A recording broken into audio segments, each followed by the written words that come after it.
پھر ایک اس میں جو اشعار ہیں کچھ امام سجاد علیہ الصلوۃ والسلام سے، اللہم صلی علی محمد وعلی،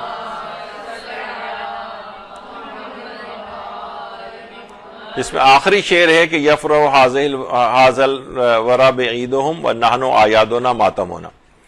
کہ امام سجاد نے فرمائے ہماری عیدیں ہی ہمارا ماتم ہے بحار الانوار میں، ہماری عیدیں، لوگ اپنی عیدوں کی خوشیوں میں خوش ہیں، خوشی و مسرت میں ہیں، اور ہماری عیدیں ہمارا ماتم ہے۔ اس کے اندر بھی دیکھیے، ابھی تو ہم آگے چل کے اس پہ ڈسکس کریں گے، پہلے چلیں ڈسکس کر لیتے ہیں۔ یہ بھی ایک پوسٹ ہے جو اس طرح سے پھیلائی گئی ہے، ہماری عیدیں ہمارا ماتم ہے۔ اچھا، یہ لکھا ہے امام محمد باقر نے فرمایا، جبکہ یہ چوتھے امام نے کہا ہے، اور نیچے والا کیونکہ ہم اپنا حق غیروں کے پاس دیکھتے ہیں، یہ پانچویں امام کا ہے، تو یہ دو چیزیں مکس کر کے جو اس قسم کی پوسٹیں بناتا ہے وہ عقل سے یا حدیثوں ان سے بالکل عاری ہوتا ہے، وہ یعنی مکس اپ کر کے کسی کا نام کسی کے ساتھ، کسی کا کسی کے ساتھ، دو چیزوں کو، دو الگ الگ حدیثوں کو جوڑ کے ایک بنا دیا اس نے۔ خیر، تو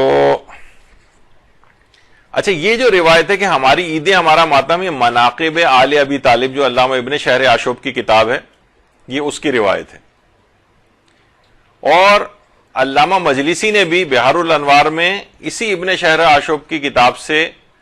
نقل کی ہے، یعنی اصل مصدر کتاب کا وہی ایک ہی ہے، مناقب آل ابی طالب۔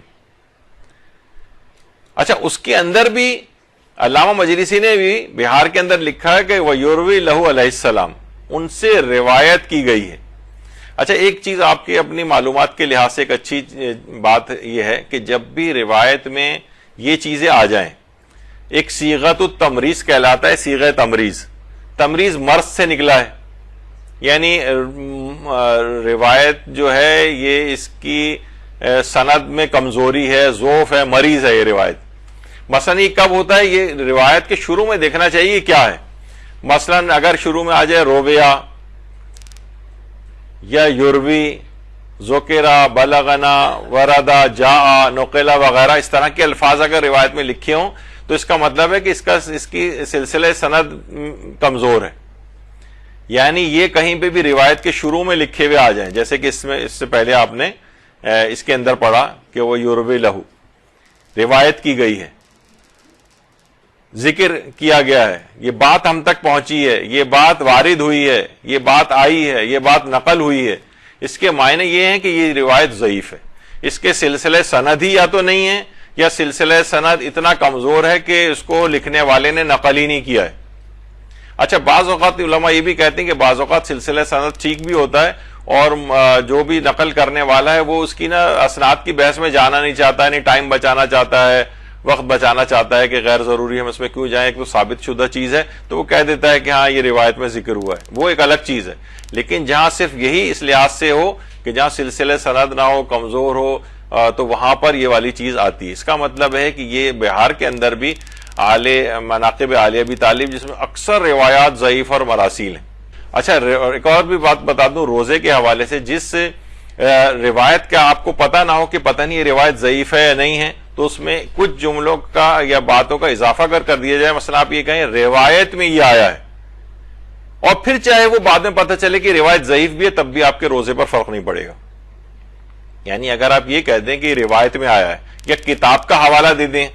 مثلا یہ نہ کہیں کہ کتاب میں آیا ہے لیکن کتاب کا حوالہ دے دیا جائے، تو بھی آپ کا روزہ بچ جاتا ہے، کیونکہ بہت سی چیزیں جن میں آپ کو پتہ نہیں ہوتا کہ روایت ضعیف ہے یا نہیں ہے،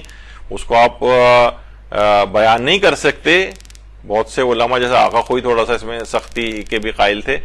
لیکن آقا سستانی فرماتے ہیں کہ روایت میں اگر اس طرح سے نقل کر دیا جائے، کتاب کا حوالہ دے دیں، عالم کا حوالہ دے دیں، یا رویا کہہ دیں اس سے پہلے، تو وہ پھر آپ کا روزہ بچ جاتا ہے۔ تو بہرحال یہاں پر یہ ہے کہ اس کا مطلب ہے کہ اس روایت پہلے سے یہ ہماری عیدیں ہمارا ماتم ہے،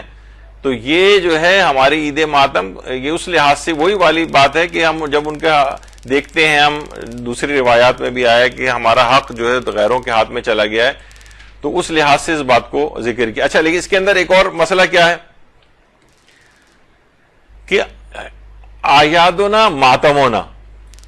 ہماری عیدیں ہمارا ماتم ہے۔ اچھا یہ کسی بھی اضافت یا تخصیص کے بغیر استعمال ہوا ہے. اگر ہم اس روایت کو بالفرض سند کی بحث میں نہ جائیں، مان لیں گے روایت صحیح بھی ہے، تب بھی اس کے اندر صرف اس میں یہ نہیں آیا کہ عید الفطر اور عید الاضحیٰ ایسے کوئی چیز استعمال نہیں ہوئی. اس کا مطلب ہے جتنی بھی عیدیں ہیں یہ سب ہمارا ماتم ہے، یا دوسرے الفاظ میں کہا جائے کہ ہماری خوشیاں ہی ہمارا ماتم ہے، یعنی ایک لحاظ سے. تو اس کا مطلب یہ ہوا کہ پھر تو آپ کے پاس نہ عید غدیر رہے گی اگر آپ اس کو مانیں، نہ آپ کے پاس عید مباہلہ رہے گی، نہ آپ کے پاس کوئی اور خوشی کے ایام رہیں گے، نہ پھر آپ 13 رجب کو جشن منا سکتے ہیں، نہ 3 شعبان کو منا سکتے ہیں، نہ مثلا 15 شعبان کو منا سکتے ہیں. یعنی آپ کے کوئی خوشی رہے گی ہی نہیں، کیونکہ پھر آپ کہیں نہیں صرف عید کو نہیں ہم منائیں گے. تو یہاں تو آیا دو نہ آئے، یہاں تو جمع کا صیغہ آیا ہے اور کوئی تخصیص بھی وارد نہیں ہوئی ہے کہ عید الفطر یا عید الاضحیٰ کی بات ہو رہی ہے. اس کا مطلب یہ ہوا کہ اس میں تمام عیدیں شامل ہو جائیں گی. پھر کوئی سی بھی خوشی کی دن 13 رجب بھی نہیں منا سکتے آپ، یہ جو آپ بڑھ کے نہ عید زہرہ منا سکتے ہیں، نہ عید غدیر منا سکتے ہیں، نہ عید مباہلہ منا سکتے ہیں.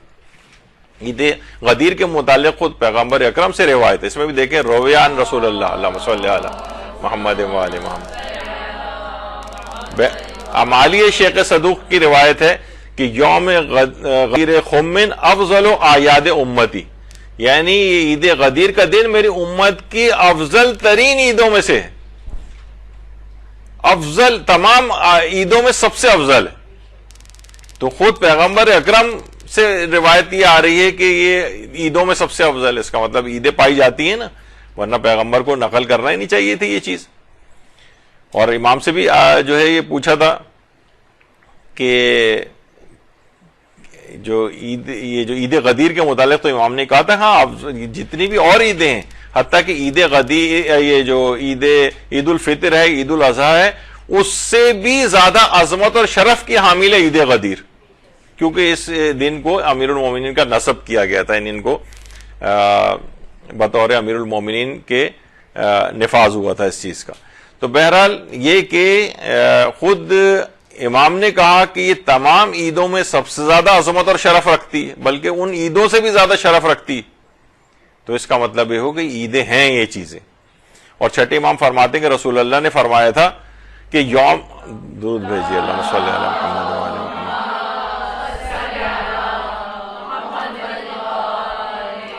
کہ یوم غدیر خم میری امت کی تمام عیدوں میں سب سے بہتر ہے. اور یہ وہ دن ہے جب اللہ نے مجھے اپنے بھائی علی ابن ابی طالب کو رہنمائے امت مقرر کرنے کا حکم دیا ہے تاکہ لوگ میرے بعد ان سے ہدایت حاصل کر سکیں. یعنی یوم عید غدیر میری امت کی تمام عیدوں میں سب سے بہتر ہے. عید قرار دیا ہے نا رسول اللہ نے عید غدیر کو، اور آپ کہہ رہے ہیں کہ چوتھے امام نے مثلا یہ فرمایا کہ تمام عیدیں ہمارا ماتم ہے، تو پھر تو عید غدیر بھی اس کے اندر شامل ہو گئی ہے، کیونکہ اس میں امام نے الگ سے کچھ نہیں کہا اور بالکل جمع کا صیغہ استعمال ہوا ہے. اور یہ ہمیشہ سے مسلمانوں تک کے اندر، یہ صرف شیعوں کی نہیں تھی، بلکہ البیرونی نے جو اپنا کتاب لکھی ہے الآثار الباقیہ، اس میں عید غدیر کو ان عیدوں میں شمار کیا جن میں تمام مسلمان خوشیاں مناتے تھے اور اہتمام کرتے تھے. یہ بعد میں جب تعصبات بہت بڑھتے چلے گئے اور بہت یہ والی نوبت آ گئی جو آج کل نظر آتی، اس میں پھر عام مسلمانوں نے یا جو فساد انگیز جو علماء تھے دیگر فقہوں کے، انہوں نے جو ہے اس کو بالکل منانا ترک کیا. لیکن یہ چیز ہمارے ہاں جو ہے وہ باقی رہی ہے. صرف ابن خلقان اور ابو ریحان البیرونی نے ہی اس دن کو عید کا دن نہیں قرار دیا ہے، بلکہ اہل سنت کے مشہور عالم سالبی نے بھی شب عید غدیر کو امت مسلمہ کے درمیان مشہور شبوں میں شمار کیا. تو بہرحال یہ کہ عید غدیر، یہ پھر آپ کو عید غدیر بھی نہیں منانی چاہیے. اور آیت اللہ سیستانی فرماتے ہیں کہ عید الفطر سے بھی زیادہ بافضیلت عید غدیر کا دن ہے، اور بلکہ فرماتے ہیں کہ یعنی رسول اللہ کی عید مبعث کے بعد تمام عیدوں میں سب سے افضل عید غدیر، یعنی عید الفطر سے زیادہ بافضیلت عید غدیر ہے. لیکن عید مبعث کے بعد اکثر جب یہ چیز ہم پیش کرتے ہیں تو لوگ کہتے ہیں نہیں عید مبعث سے بھی زیادہ عید غدیر افضل ہے، جبکہ ایسا نہیں. رسول اللہ کا مبعوث برسالت ہونا یہ بھی بہت بڑی عیدوں میں سے ہے، اور اس عید کے بعد سب سے بڑی عید جو ہے عید غدیر کو قرار دیا گیا ہے.